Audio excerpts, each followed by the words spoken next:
Okay, gamers and gamettes, what is going on? My name is Tanek127 and welcome back to another video.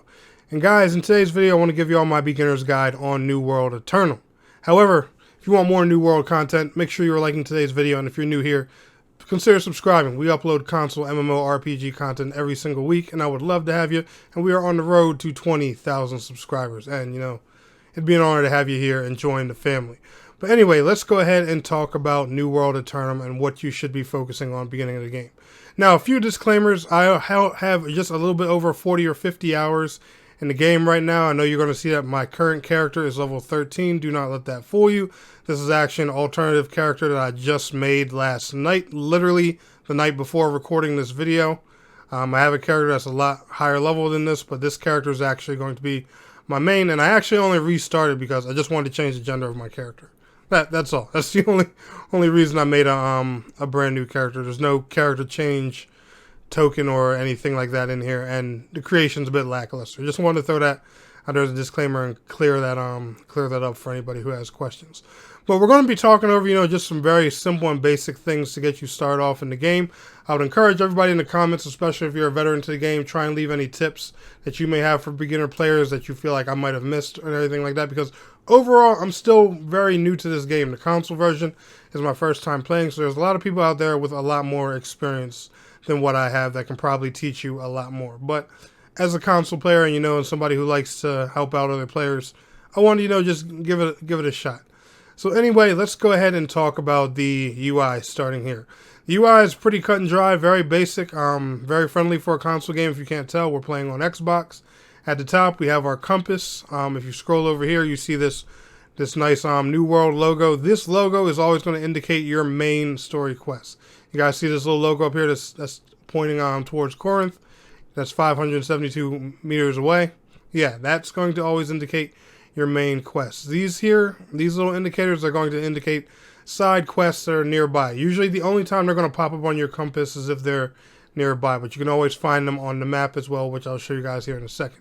Top right, we have our quest list. Bottom left, we have the world chat and all that fun stuff. Console players, I would highly recommend plugging a keyboard into your Xbox or PlayStation. If you're someone who chats a lot, controller and keyboard can be very simple for chatting in-game and MMOs. It's a method I've been using since Final Fantasy 14, and it helps me a lot. At the bottom center of the screen, we have basically our hotbar and our status indicators. That number right there that says 2058, that's my health bar. The one above that is my stamina. The main thing that'll always take away your stamina in this game is just dodging. So like a Souls game, keep an eye on your stamina when you're dodging and stuff like that. Your health, that's gonna, every time you get hit. On the left hand side, any potions, food buffs you want to use, and of course on the right hand side, the hotbar moves of your weapons. You can equip up to 2 weapons at a time in New World. I'm using a great sword and an ice gauntlet right now. That's the combination I'm going for. Might switch back over to void gauntlet. Not 100% sure yet. Anyway, we'll talk about that at a later time. Now, next what I want to do is talk to you guys about your inventory and your status screen right here. Your XP screen, your XP indicator right here. This is what level you are. As you guys can see, my character is currently level 13. This is my gear score or item level, whichever power level, whatever you like to call it. It goes by an average gear score in this game, similar to how Final Fantasy 14 does. So it's going to take the average accumulation of all your gear. So as you guys can see, my headpiece is 125, my chest is 125, my arms are 135, my gauntlets are 100. This one, I'm not going to read out every piece, but my average gear score between all of those numbers is 116. And more slots are going to unlock as you level up to give you your rings, earrings, and stuff like that. If you're using a sword and shield, you can use the shield slot, or if you're using the flail and all that fun stuff. We're going to go over the different weapons and everything. Your class is determined by basically your play style. So whether you want to be tank, healer, or DPS, there's going to be some requirements that the game makes you use to become some of those things. But overall, it's pretty much based on your play style. There's not really any set classes you can per se that you have. Now, the one-handed weapons, we got the sword and shield, rapier, hatchet, and the flail and shield. Two-handed, we got the spear, great axe, warhammer, and great sword. Ranged, we got the bow, musket, and the blunderbuss. And then magical, we got the fire staff, life staff, ice gauntlet, and void gauntlet. Now, I know for tanking and healing, you do need to have certain items at a certain level. Like, I know healing requires you to be a healer in a dungeon or something like that. It requires you to have a life staff at a certain point. Unfortunately, I only play DPS, so I don't know exactly what those numbers are, but I know to be a healer, you have to have a life staff at a certain point, and I think to be a tank, you probably have to use one of these weapons and invest in a specific skill tree. Like, for example, my greatsword here, it has 2 different skill trees. One that's more DPS based and another that's more tank based. I'll go over and show you here in Weapon Mastery. As you guys can see, I have the Onslaught tree and the Defiance tree. The Defiance tree is more tank based and the Onslaught tree is more DPS based. I'm going for a DPS, so therefore I'm doing Onslaught. And as you can see, yeah, here we go. Sword and Shield has the same thing. Sword Master, that's probably, the more DPS focused. Defender, that's probably the more tank focused. So I'm assuming to be a tank, you'd probably have to invest somewhat in Defender in some way, depending on, what class you're going with. And I would assume same thing with the Flail and Shield, probably, Bastion or something of that nature. So for right now, what you want to focus on when you're playing New World Aeternum is doing your main questing and just getting yourself leveled up and caught up in the game. That's pretty much your main focus right now. Focus mainly on your main story quests. There's plenty of side quests and stuff for you to do out there. But I would focus mainly on the main quest line because that gives a ton of XP. Whenever you log on and off, make sure you're logging off at an inn or a town because that'll help you get rested XP, which gives you, a little XP bonus for all your activities you do. Questing, killing monsters, running dungeons, etc., etc. So, whenever you log off, make sure you just sign off in a town or an inn or something like that. Inns are also good checkpoints and travel points as well. As you guys can see, these symbols here, these are always going to indicate some type of outpost. No, sorry, these indicate outposts, and this symbol here indicates towns. One thing you want to try and do as you're adventuring through the game, I wouldn't say focus on unlocking every single outpost and town. I mean, you do want to do that eventually, obviously. But the main thing I want you to focus on is getting all of these fast travel shrines. There are so many of these in each area, and that can make traveling, to wherever you need to go and what you need to do. And that's whether you're crafting and gathering, just working your way through the game, working on endgame or whatever. Getting these shrines unlocked is going to be a big help because I don't know if you noticed, but New World's map is pretty big. There's a lot of places to go, a lot to explore, and just a ton to do. And as y'all can see, they were smart. They put these fast travel shrines everywhere. So every time you're doing a new city, like for example, right now, me personally, I'm in Windsward. Before I leave Windsward, I'm going to make sure I have every single one of these fast travel shrines unlocked. That's definitely, one big thing you want to do. But yeah, the game's going to walk you through most of the areas you need to go through and all that fun stuff. So I wouldn't stress, or go out of your way if you're like a level 20 trying to go all the way to a 50 area and unlocking every single shrine. No. You'll get to that area eventually. I'm just saying, as you're in those areas and unlock them, just make sure you unlock the shrines, visit the outposts, get as many fast travel places unlocked as you can get to. This right here is our activity section. This is where you're going to find your PvP queues, your PvE queues. They're all split up. Expeditions, they're just your typical dungeons. They're called expeditions in this game. Trials are like raid-like bosses that you take on, I believe, with 10 or 20 different players. Seasonal trials are new trials that they add for us for the new seasons in the game. Raids, these are 10-man big 10-man dungeons. And mutated expeditions, these are like more of the hardcore dungeons, with like high-end endgame rewards and stuff like that.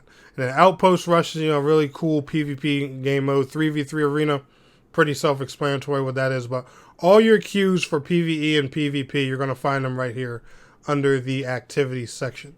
I have a mount guide out there already, but just so you know, you don't unlock your mount until level 20. There's going to be a side quest that literally the game indicates and puts on the screen for you. So don't worry about that. You don't have to go out of your way and look for this side quest. As soon as you hit level 20, you're going to get a bunch of achievements and a quest called My Kingdom for a Horse.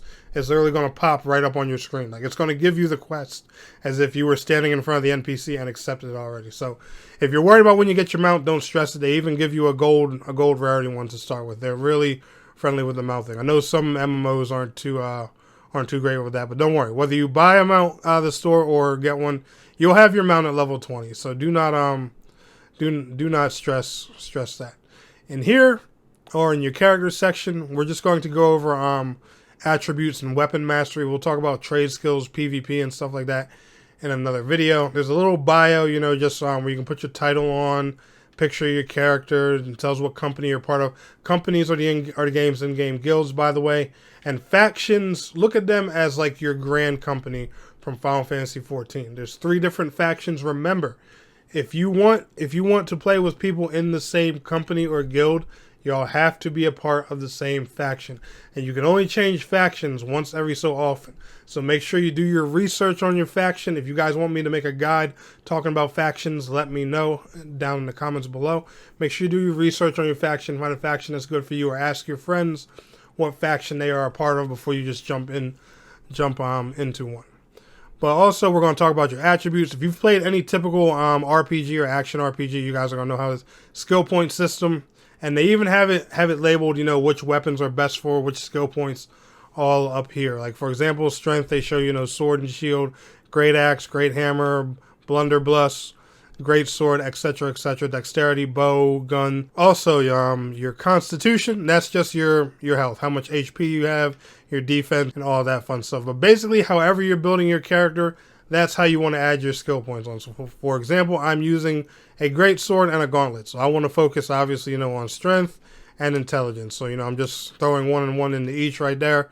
I'm not saying, you know, that's how you got to split your things all the time, but I'm just showing you for, you know, an example here in the video. Your next section is your weapon mastery. You're going to get skill points in these two, just like you do with your attributes. Your weapons, your weapon mastery, it levels on its own, not along with your character level. So just as a heads up, as you guys can see, my great sword right now is level 7. This goes for all the weapons that you own. So, you know, so let's say, you know, you equip a brand new great sword, your weapon mastery is not going to start over. It's still going to be, you know, level 7 like mine is now, or 20, you know, whatever your current weapon mastery is. You're going to get points, and I would honestly say, especially since respecking is free early in the game, play around, see what moves you like, make a build and stuff like that. Don't be afraid to mix and match between the 2 trees if it's a build that works out for your class, play style, or what you're trying to build. There's probably going to be a lot of people that tell you, you know, to stick to one skill tree or stuff like that, but I'm just saying, you know, depending on what you want to make, get creative with it. You know, you're in a game where they give you this freedom and customization to build a class that composes of 2 weapons and how you want to do things. Take advantage of it. That's you know, that's my opinion at the end of the day. There's going to be a lot of build videos, rotation guides and stuff out there, but I'm just saying, you know, don't be afraid to get creative. That's just my personal opinion. But like I said, you can equip up to 2 weapons at a time, so any 2 combinations you see here on this screen, you can do. So have at it. And that's just, you know, that's just my realistic notion about it. Over here on this little side right here, I don't know why they made these 2 pieces of the UI so small, but the social section and the settings, they're just 2 little tiny icons in the corner. I don't know why they didn't just expand the LB and RB buttons a bit wider and make one say social and make the other say settings. But just you know, in case you can't see them, they're actually right here. Now, one thing I also want to recommend to you guys to do, especially for those who aren't really crazy about crafting and gathering, make sure you visit your town's local trading post. And the reason I recommend this is because the game is going to need you to unlock a lot of different crafting and gathering skill things to do certain quests. Like, there was a main quest I was doing where I need an axe or something to break some parts of like a house or something like that. I don't remember what it was I was breaking, but it was part of my main story quest, and I didn't have it, and I didn't exactly have the materials to craft one. That's okay, because if you're not much of a crafter, remember, there are people out there that are, and they're the ones that keep these trading posts alive. So people that love crafting and gathering, thank God for you. I mean that. Thank God for you guys, because, you know, you keep us non-crafters alive with the tools that we need. But tools, musical instruments, anything you want to use for crafting and gathering, you can simply buy off of the trading post. And they're real cheap early game too. As you guys can see, my character is only level 13. I can easily buy a fishing pole if I want to fish. I can easily buy other crafting tools and stuff like that. Everything you need is right here. All just, you know, basic things to start with if you want to get into crafting and gathering. And you can even buy materials, weapons, armor, and stuff like that too. Another thing is, don't always be fooled and think, you know, you have to go hunting for the secondary weapon you want. Like, let's say when you start the game, right, they're always going to give you 2 weapons combined. Like, when you first start as a greatsword user, they give you a greatsword and a blunderbuss. When I first played this game, I thought I was forced to use the blunderbuss until I just went on the trade board and I bought the gauntlets, and I was like, oh, I can use the gauntlets with the greatsword. Cool. As soon as you come to your first town and make yourself a bit of gold, go ahead and just buy the secondary weapon you want. If you want to, you know, get to working on its mastery right away, and you don't feel like waiting for one to drop from a quest or anything like that. And one last thing I do want to talk to you guys about before we go ahead and wrap up today's video is you're also going to have crafting mods. These are mods that you can input to sockets that are in your gear and weapons. Now, I'm early in the game, so unfortunately these pieces don't have any sockets on them, but there'll be little holes. They'll work kind of like, you know, like the gems in Diablo or materia in Final Fantasy 14. And you basically just slot these into your weapons and gear, and they give extra buffs and stuff like that. Like, there's something that'll give you a life steal, increase your defense, etc., etc. If you've ever played any, you know, like I said, any action RPG, MMO, or whatever, you have a good idea of what these things can do. But like I said, guys, some of your main focuses are just going to be running through your main story quest, getting that XP, getting yourself caught up and familiar with the game. The game's going to teach you a lot of what you need to know. The main story is early going to drive you into your first mount, so you don't have to worry about things like that. Make sure you're getting all the teleport posts in every single town that you start in. And like I said, guys, the game's really upfront and easy with it, and easy with teaching you things overall. One other thing I do want to mention too before we wrap up, I know I've said that like 3 or 4 times now, but I always keep thinking of different things. But the cool thing is the game has action combat, and if you go over here in the controller section, you can actually make your own custom control scheme. So if you don't like, you know, the Dark Souls like feel of, you know, having B or O to dodge and, you know, right trigger to swing your weapon or attack with your weapon or whatever, you can set it up like, you know, like a action game like Devil May Cry or a Tales game or anything like that. They 100% let you do your own control scheme in here, and the game adapts right to it. So, you know, take advantage of all that. The game is very accessible, very doable, especially for console players. And guys, I think it's exciting. That's going to wrap it up for my beginner's guide. If you're a veteran player and you want to give some other helpful tips or feel like I missed anything or even have tips for me, let me know down in the comments below. Y'all enjoyed today's video? Smash that like button. I will see y'all in the next one. Peace out. Have a good one.